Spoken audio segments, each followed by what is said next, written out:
तो फ्रेंड्स बर्तमान आपर ओडब्ल्यूसी अंडर में आज डेट रे 28/6/2024 बिग अपडेट आपर एग्जाम को लेकिन आस सारी विभिन्न सारा एग्जाम रही जो ओडब्ल्यूसी अंडर में सब आस सारी किंतु ताठू सब बड़ कथा हूँ आपर जो 26 गुटी पोस्ट बाहर ट्राफिक कांस्टेबल आपर तार एग्जाम डेट आस सारी आप प्रिलिमिनारी एग्जाम डेट हम प्रिलिमिनारी आपर अक्टोबर नवेम्बर मास हबार अच्छी तो आपने जानते जो आपने एप्लाय करते 14/3/2024 आपर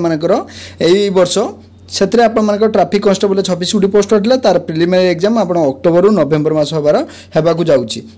सहित जो मैंने भी सीजीएलआर group B group C 2024 apply करते तार आप डेट आस सारी देखिपे आप सेप्टेम्बर 2024 हम स्टाटिकल आसिस्टेंट आपर अक्टोबर नवेम्बर हम junior enforcement officer junior accountant 2023 से भी अक्टोबर नवेम्बर मास रखी एवं ता सहित जो post graduate level recommended examination जो स्पेशल पोस्टा तार प्रिलिमिनारी एग्जाम अक्टोबर नवेम्बर मास रखी तो सबू एग्जाम गुड़िक बर्तमान ओडब्ल्यूसी अंडर जी एग्जाम था सब अक्टोबर नवेम्बर मास रखी कि सब इंपोर्टाट कथा आप ट्राफिक कांस्टेबल एग्जाम आप अक्टोबर नवेम्बर मास होगा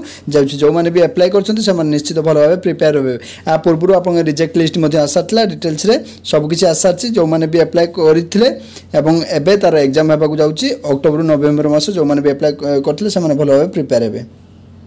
यार पीडीएफ मुझे टेलीग्राम चैनल प्रोवाइड कर दूँ।